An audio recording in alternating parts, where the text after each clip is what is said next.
Salut à tous, bienvenue pour ce point Game of Thrones numéro 7. Et oui, déjà, on est en train de mettre en place une véritable institution sur YouTube. Petite annonce au passage, vous allez avoir en fait 2 fois plus de rab, puisque on était parti de manière un peu pessimiste au vu des dernières annonces sur une date de sortie de la dernière saison en septembre. Or, il se trouve, et je vais en parler tout à l'heure, qu'elle sort en avril. Donc il y aura 2 points Game of Thrones par mois, c'est plutôt une bonne nouvelle. Thank you, Danny. Petit rappel quand même pour ceux qui ne connaîtraient pas le concept de cette vidéo, et ils sont rares désormais, le point Game of Thrones c'est des petites vidéos pour nous faire patienter jusqu'à l'arrivée de la dernière saison de Game of Thrones, qui fait dans un premier temps un petit tour de l'actu, de tous les secrets de tournage, de toutes les infos qu'on a sur ce qui va arriver dans nos écrans d'ordinateur, et puis après un focus avec des théories sur des personnages, 1 ou 2 personnages par chaque épisode. On commence tout de suite par une bonne nouvelle, c'est l'immense news de ces dernières semaines.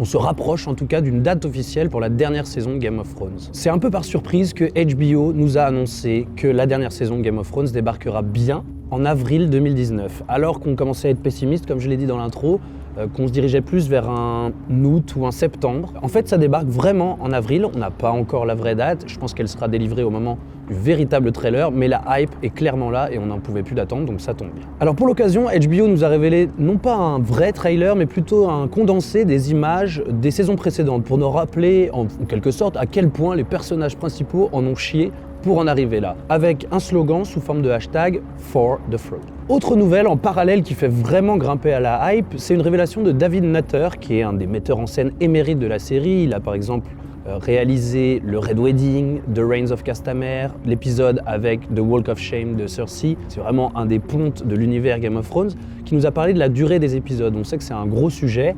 Beaucoup de gens ont évoqué 90 minutes, d'autres 1 heure. Il se trouve qu'en fait, on va couper la poire en 2. On sera plus près des 70-75 minutes, ce qui est déjà pas mal. 6 fois 75, on s'en contentera. Autre info, plus inattendue celle-là, il semblerait que Game of Thrones agite la sphère politique américaine. Pour ceux qui suivent un peu la politique américaine, le 6 novembre dernier, c'était les élections de mi-mandat. Des élections sous haute tension, étant donné que Trump était peut-être en danger de perdre énormément de voix au vu des récentes polémiques. Et quelque chose qui ne s'est pas en fait réellement passé. Quoi qu'il en soit, il a utilisé des techniques de communication assez étonnantes, puisqu'il s'est servi beaucoup de Twitter comme d'habitude, mais surtout de la devise de la famille Stark dans Game of Thrones pour façonner sa propre devise avec un gros tweet bien lourdingue, Sanctions are coming, qui fait référence à des sanctions qu'il a décidé de réinstaurer contre l'Iran, qui avait été arrêté depuis la politique d'Obama en 2015. Donc voilà, tous les moyens sont bons pour Trump, pour afficher sa toute-puissance. Il se sert même des séries emblématiques du moment. Alors HBO, bien entendu, a répondu dans la foulée, avec beaucoup d'humour, comme souvent sur les réseaux sociaux. Ils ont détourné eux-mêmes leur propre charte graphique, avec un slogan ou une phrase bien marrante, « Comment dit-on abus de marque déposée en Dothraki ?» Et puis ils ont rajouté un petit communiqué en disant on n'a jamais été mis au courant par l'équipe de Trump de l'utilisation de tout ça et on aimerait bien que ça ne soit pas utilisé à des fins politiques. Et puis il y a eu la réaction des actrices, je pense notamment à Sophie Turner qui a reposté l'espèce d'affiche de campagne de Donald Trump avec un bon vieux « ouh » bien américain. Même réaction du côté de Maisie Williams, aka Arya Stark, qui a réagi avec un tweet très simple, très efficace, « Not today ». Maisie Williams d'ailleurs qui s'exprime souvent contre Trump sur les réseaux sociaux, à croire que si Trump était un personnage de Game of Thrones, ce serait clairement un Lannister et qui serait en premier sur la liste de l'actrice. Le casting des séries spin-off dérivées de l'univers Game of Thrones continue à se dévoiler. Pour rappel, la série spin-off qu'on connaît le mieux, celle dont on connaît le titre, qui s'appellera donc The Long Night, se déroulera des milliers d'années auparavant. Je l'avais déjà pitché dans un point Game of Thrones précédent, et racontera vraiment les origines et l'histoire de Westeros. Mais on a eu, dans les semaines qui précèdent, une grosse annonce de casting, puisque une de celles qui tiendra vraiment le leading role de cette série, ce sera, à la surprise générale un peu, l'actrice Naomi Watts. Alors je dis surprenant parce que Naomi Watts a une carrière qui est plutôt faite de films d'auteur, de petits projets. C'est aussi la muse de David Lynch. Elle a joué il y a pas longtemps dans la série Gypsy sur Netflix, qui s'est malheureusement arrêtée au bout de la saison 1. C'était une très belle série, j'en profite pour le dire au passage. Mais elle a toujours fait des choix de carrière qui étaient plutôt intimistes, hormis quelques choix comme King Kong ou la saga Divergente. Et là, elle se lance vraiment dans une série qui est un blockbuster où il cherchait, et ça a été annoncé par la directrice de casting, vraiment comme d'habitude, des acteurs qui ont un fort accent anglais, ce qui est totalement le cas de Naomi Watts. Faut dire que Naomi Watts, c'est une anglaise pure souche, native du Kent, avec un accent anglais à couper au couteau. It was a great experience. Working long days. Bien loin de ce qu'on connaît dans la série mère Game of Thrones avec Tyrion par exemple, l'acteur de Tyrion est un acteur américain et ça fait 8 saisons qui vraiment il est en struggle comme on dit pour maîtriser l'accent anglais. En tout cas je voulais juste dire une chose, une conclusion simple, c'est que je trouve que c'est un très bon choix et pour porter une série, Naomi Watts a clairement les épaules. Autre choix important de la showrunneuse Jane Goldman, figurera au casting l'actrice, la comédienne de théâtre Hatim, qui est assez connue en Angleterre, qui vient de recevoir l'équivalent du Molière là-bas, qui est une actrice de couleur, il faut le dire, c'est important, puisque la showrunneuse a annoncé que dans cette série spin-off, il y aurait une part importante réservée aux populations qu'on n'a pas pu voir dans la série Game of Thrones. C'est souvent une critique qu'on fait à la série Game of Thrones, vous n'avez presque mis aucun acteur de couleur à votre casting, ou rarement, et c'était des esclaves. Donc c'est quelque chose qu'ils vont corriger, et c'est l'actrice Hatim qui va porter ça en porte-étendard. Et puis je vous donne 2 autres noms qui sont moins connus, mais peut-être que ça vous dira quelque chose. L'actrice Denise Gough et Josh Whitehouse qu'on avait pu voir dans la série Paul Dark. La bonne nouvelle, 30 millions d'amis du jour, c'est qu'on va revoir Fantôme, ou Ghost, pour ceux qui sont plus habitués à la VO, le loup emblématique de Jon Snow, qui reviendra après plusieurs épisodes, voire même saisons d'absence, et qui reviendra prêter main forte à Jon Snow dans des batailles contre les White Walkers. On pense, la vraie question quand même dans tout ça, c'est est-ce qu'il va survivre? Est-ce que les showrunners vont nous faire une mort atroce? On rappelle quand même qu'il reste plus que 2 loups en vie, donc le fameux Fantôme, et le loup Nymeria, celui d'Arya, à voir qui sera là à la fin. On attaque la traditionnelle série des déclats d'acteurs dans la presse pour nous teaser cette saison 8. On s'en est souvent moqué. Il se trouve là que Maisie Williams, celle qui interprète Arya, se dévoile un peu avec franchise et c'est très intéressant dans une interview qu'elle a accordée au Guardian où elle déclare qu'il y a une fin magnifique sans rentrer dans le détail et essayer de nous teaser faussement ce qui ne marche jamais. Elle a plutôt, partagé son expérience de cette fin de tournage et expliqué ce qu'elle a ressenti par rapport à son personnage d'Arya. Elle dit carrément qu'elle a fini sur la scène parfaite, qu'elle était seule, exactement comme en fait le personnage d'Arya a été seul dans toute la série. Et puis elle nous donne des petits trucs qui nous hype un peu, puisqu'elle dit « J'ai eu l'occasion de regarder beaucoup d'acteurs faire leur dernière scène et du coup je savais un peu comment l'appréhender. » Alors là tout le monde part en vrille et se dit donc si elle a tourné sa scène en dernier, ça veut dire que est-ce qu'elle survit plus longtemps que les autres, etc. Ça a créé beaucoup de hype. Mais elle a surtout rajouté des choses très intéressantes. Elle nous dit qu'elle a, avec pas mal de franchise, qu'elle a réussi à tourner la page de son personnage.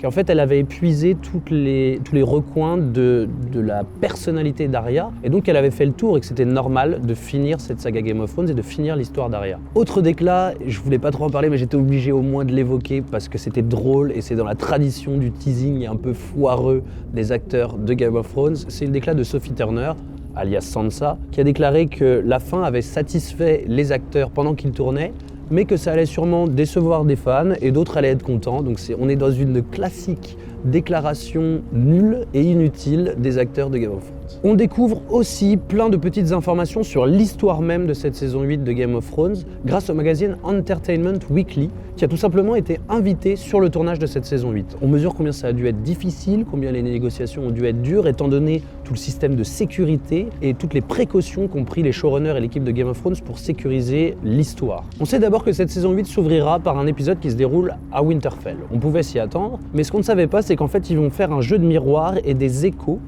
au pilote, le tout premier épisode de la série Game of Thrones qui se déroulait lui aussi à Winterfell. Et ils vont s'amuser à faire un jeu de miroir avec ça et je pense qu'on va retrouver certains moments avec émotion. En déclat bonus dans le magazine, donc on sait que Daenerys va débarquer chez les Stark à Winterfell avec cette phrase qui interpelle quand même où on nous dit que les personnages vont se mélanger de manière intense. Je vous laisse interpréter ça comme vous voulez. Autre info qu'on avait pu voir dans cette espèce de teasing fait par HBO sur tous ces programmes sériels de l'année 2019, on avait pu voir le visage de Sansa qui était un peu contrarié.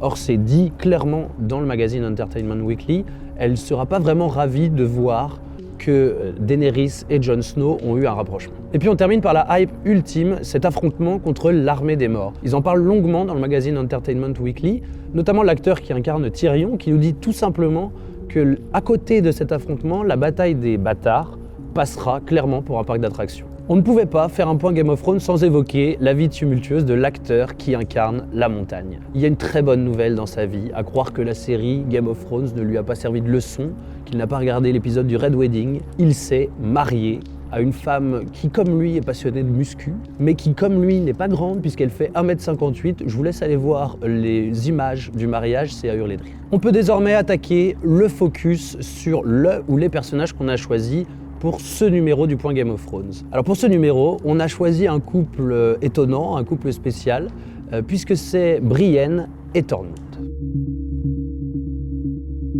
Alors comme à chaque fois, on va commencer par un petit récap sur les deux personnages pour d'abord savoir d'où ils viennent, comment on les a croisés dans la série et la dernière fois où on les a laissés. On commence tout de suite par Brienne. Alors Brienne, c'est la fille d'une grande famille, d'un seigneur qui s'appelle Selwyn Torf. C'est une fille de haute naissance et qui a été entraînée toute sa vie à être un chevalier. Ce qui peut paraître étonnant pour une femme, mais ce qui en fait se justifie très bien, étant donné le gabarit complètement hors du commun qu'elle a et la puissance physique qu'elle a. Alors au départ, c'était plutôt un personnage secondaire, clairement. Et puis, elle a pris de plus en plus d'épaisseur dans la série, d'abord parce que les fans l'adoraient, et ensuite parce qu'elle a passé un serment qui a peut-être tout lancé pour elle. C'est le serment qu'elle a fait à Catelyn Stark d'assurer la sécurité de ses filles, Arya et Sansa. Ça lui a attiré beaucoup d'ennuis, elle a fait des bonnes, des mauvaises rencontres, j'aurai l'occasion d'en reparler plus tard. Et puis, on l'a vu la dernière fois dans la saison 7 où elle était un peu plus en retrait. On la voit à Winterfell, bien entendu. Elle assure toujours de manière très efficace la protection de Sansa. Elle recroise Arya. C'est un personnage qui a été un peu plus effacé, mais pour avoir une plus grosse importance dans la saison 8, c'est certain. Alors je vous ai parlé de rencontres, de mauvaises rencontres, mais aussi de bonnes rencontres. Et il y a forcément quelque chose qu'on doit évoquer. C'est la relation unique qui lie Jaime Lannister et Brienne dans la série Game of Thrones. C'est quelque chose qui a été très bien dit par l'acteur qui incarne Jaime Lannister dans la série, Nicolas Coster-Waldau, qui a déclaré dans une interview qu'il y avait une relation très intéressante entre le personnage de Jaime et Brienne, une relation très forte avec énormément de sentiments, mais que jamais ça ne pourrait déboucher sur une relation amoureuse, étant donné la relation horrible ou un peu compliquée que Jaime entretient avec sa sœur. En tout cas, une chose dont on est sûr, c'est qu'on va assister à des retrouvailles. En effet, on a bien vu le personnage de Jaime quitter sa sœur, déçu par son comportement et par son ultime trahison, rejoindre le rang de ce qu'on pourrait appeler les gentils, et donc, forcément, il va être amené à retrouver Brienne. Les deux acteurs ont d'ailleurs été vus ensemble sur le tournage, sur le plateau d'une bataille, sans vraiment savoir d'ailleurs s'ils combattaient l'un contre l'autre ou l'un avec l'autre, ça c'est des suppositions que je vous laisse. En tout cas, ces retrouvailles augurent d'une alliance possible entre ces deux personnages. Ça excite vachement les fans parce qu'ils adorent le duo Jaime-Brienne, mais on voit bien une alliance faite entre ces deux personnages pour enfin mettre un terme aux méfaits de Cersei. Mais si Brienne a passé son temps à avertir Jaime des méfaits de sa sœur, elle sait aussi à quel point Jaime est attaché à Cersei, à quel point il y a une relation forte entre eux. Et c'est pour ça qu'il y a une théorie qui est dérivée de ça, c'est que Brienne pourrait se transformer réellement en Queenslayer, en celle qui tue Cersei et non pas Jaime. Mais elle tuerait Cersei au nom de Jaime et au nom d'une sorte d'amour et de relation qu'ils ont tous les deux. Bon, le seul souci, c'est que ça ne collerait pas vraiment à la théorie du Valonqar qu'on vous rabâche depuis des semaines, selon laquelle Cersei serait tuée par un de ses petits frères. À moins que Tyrion ou Jaime commanditent ce meurtre et donc guident la main de Brienne, mais ça ne remplirait pas toutes les conditions de cette prophétie dont on parle tellement que si elle n'arrivait pas, on serait un peu déçu. En tout cas, cette situation fait clairement écho à une scène qu'on a trop vite tendance à oublier et dans laquelle je me suis replongé pour préparer ce point Game of Thrones et ce focus. C'est une scène de l'épisode 5 de la saison 3. C'est vraiment le moment de la série Game of Thrones où la relation entre Jaime et Brienne est au plus fort. Là, dans un moment de faiblesse, alors que Jaime et Brienne sont tous les deux nus dans le même bain, ce qui est assez étonnant quand même, Jaime raconte toute l'histoire de pourquoi on l'appelle le Kingslayer et de comment il a mis fin à la vie de ce roi fou et à quel point ce n'était pas vraiment quelque chose d'atroce qu'il a fait mais qu'il a commis en fait une bonne action. C'est qu'en tuant un roi auquel il avait prêté serment, il a en fait sauvé des milliers de vies. Et surtout, la scène se conclut par une question qui est quand même très intéressante, surtout quand on vient de parler de Queenslayer il y a quelques minutes, c'est qu'il lui demande, les yeux dans les yeux, « Tell me if your precious Randy commanded you to kill your own father and stand by while thousands of men, women and children burned alive, would you have done it?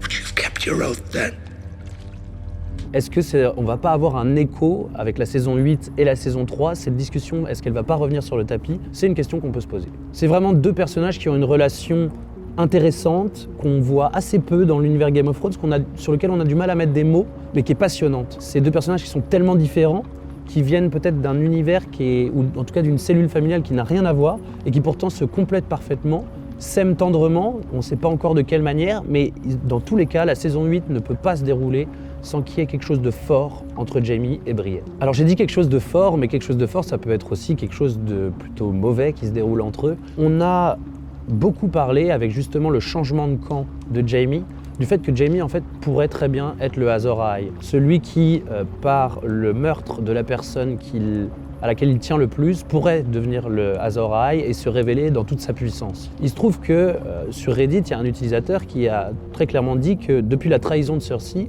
Cersei n'est plus aux yeux de Jaime la personne la plus importante pour lui, mais que ça reste et que ça restera Brienne. Ça nous amène à une conclusion qui est très simple, c'est que pour se révéler en tant que Azor Ahai, Jaime devra peut-être tuer Brienne. Partons maintenant sur le personnage de Tormund, qui est aussi appelé Fléau d'Ogre, qui est un personnage récurrent qui apparaît dans la saison 3 de Game of Thrones. Exactement comme Brienne, c'est un personnage qui au départ était conçu comme un personnage secondaire et qui, au fur et à mesure des épisodes et des saisons, a pris de l'ampleur et de l'importance. C'était au départ un des lieutenants de Mance Rayder, le chef du peuple libre, mais suite à la défaite de ce dernier contre Stannis Baratheon, il a très vite rejoint les rangs de Jon Snow comme un véritable bras droit. Il l'accompagne dans toutes ses aventures et c'est vraiment un lieutenant fidèle, excellent combattant, qui s'avère être aussi drôle dans la série, et c'est ça aussi qui en fait un personnage attachant. I'm good at killing people. La première question qu'on doit se poser avant même de considérer le rôle de Tormund dans la saison 8, c'est la question, est-ce qu'il est en vie en fait, tout simplement. Puisque lui et Beric Dondarrion étaient sur le mur au moment même où le dragon de glace a tout détruit, a tout ravagé et a fait énormément de victimes. Est-ce qu'on doit compter ces deux personnages parmi les victimes ? C'est une grosse question. Alors les doutes ont déjà commencé à se dissiper au moment où on a pu apercevoir de manière très simple l'acteur qui incarne Tormund sur les plateaux de tournage de la saison 8, ce qui forcément vous donne un petit indice. Et puis il y a un petit tip, j'en avais déjà parlé dans un point Game of Thrones, c'est une des phrases du script de ce dernier épisode de la saison 7 qui nous révèle pas mal de choses quand même sur la survie de Tormund. L'expression qui est utilisée dans le script est un bon indice et pourrait très bien nous indiquer que Tormund et Beric ont survécu à cette espèce de destruction totale du mur. En effet, l'expression qui est utilisée, c'est « il fuit pour survivre avant de disparaître ». Il est en aucun cas dit que ces deux personnages trouvent la mort dans l'attaque du mur. Une fois qu'on est quelque peu rassuré sur la survie de Tormund, on peut envisager ce qu'il va devenir dans la saison 8. Déjà, il a un profil qui en fait malheureusement une parfaite victime. C'est un lieutenant fidèle, c'est un très bon personnage, un extrêmement bon combattant qui est très courageux et qui pourrait très facilement ne pas survivre à cette saison 8 et mourir dans un acte héroïque, on le voit bien, mourir au combat, la hache à la main, c'est tout à fait possible. Mais il y a quelque chose qui nous excite un peu plus et qui a fait qu'on ait rassemblé Brienne et Tormund dans un même focus, c'est bien évidemment cette love story qui n'est malheureusement pas à double sens, que les personnages vivent depuis la saison précédente. Ça a donné des moments de respiration et d'humour dans la série qui étaient vraiment fortes en tension.